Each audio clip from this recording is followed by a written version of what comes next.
I'm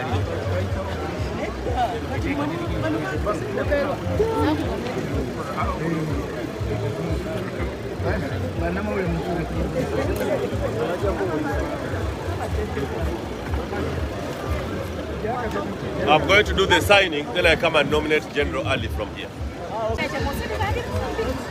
I, Dr. Tango Doi, on behalf of the Commission, duly nominate General Moses Ali for Adjumani West constituency in Adjumani district. Congratulations.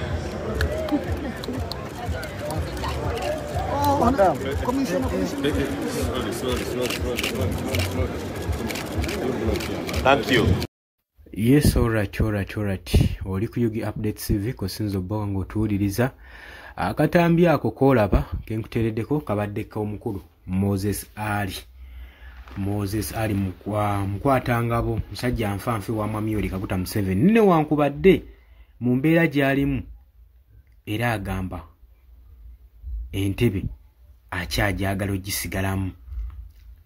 Bano tebaliko nti ekimala bagala kunyuka na buli kimu.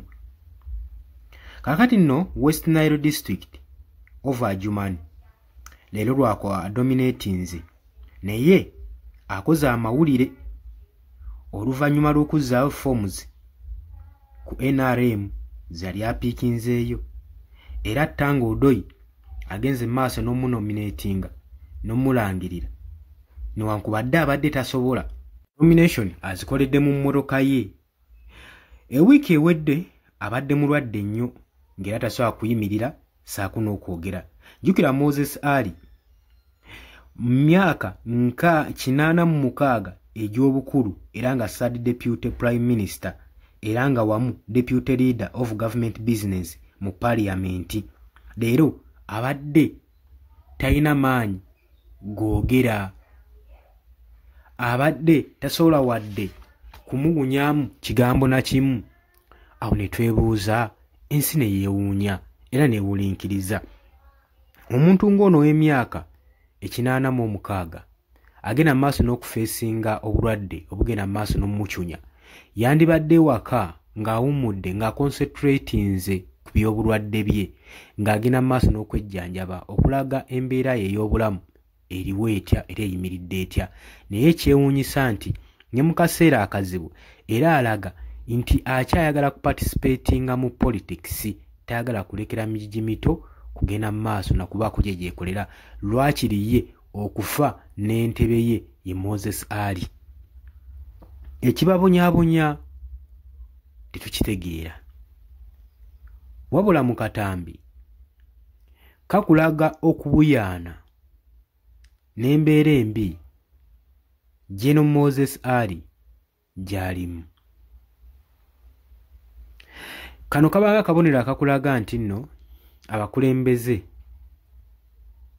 naddala abali mu myaka egisukkulumya baatuuka dda mu retirement age si beetegefu kuta ntebe. Newankubadde olaba ng'embeera omusajja ono gy'alimu mbi era nga tumusaasira, omuntu eyandibadde agenda mu maaso ng'ali waka nga bamukeyalinga ng'ali ku meditation saawa zino ali mu kubuyaana na nsonga za byabufuzi. Afiirawo alaga ebifo akyabyetaaga.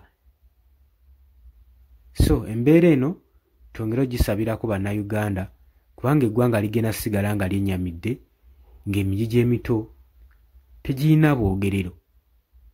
Gulooza munnansi asomye anaafuna ddi omulimu? Musajja wuyo akulira ebifo 3. Ekyokuna akyagala kugenda mu Parliament. Bwe tutunuuliranga bino bannayuganda bimalamu amaanyi naye nga ekimala wadde nga ennyindo y'enkoko kyekyenyi naye era n'alima ewagonda amala n'annyuka. Kitegeeza ki? Tike kaseera muyimirirewo ku lwammwe kuba mutegedde nti teri agenda kuta ntebe mu mirembe. Olina w'anaalaba alaba afa tajja kuvaayo kubalekera mirembe oba kubawa ntebe. Eggwanga kufuna bukulembeze obuli fresh obusobola oditwala mu maaso tekiriiyo.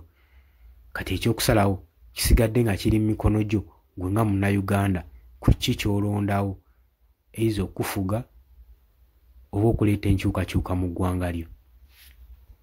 Nyongera okujjukiza nti oli ku Yogi Update TV osinzira okuba nga otuwuliriza. Gwe natanatweyongako kirira wansi waliwo ekigambo subscribe kikooneko nja kubusula bulungi nnyo tufollowinga.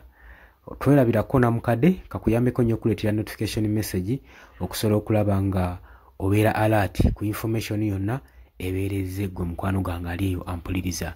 Abali emitala w'amayanja bali mu diaspora mbalamusizaako nnyo mwebale kwekuumira ku Yogi Update TV. Baganda bange mbaagala nnyo era nga mbategeeza tugenda kuba nga tukomawo temuva ku Yogi Update TV. Mweraba.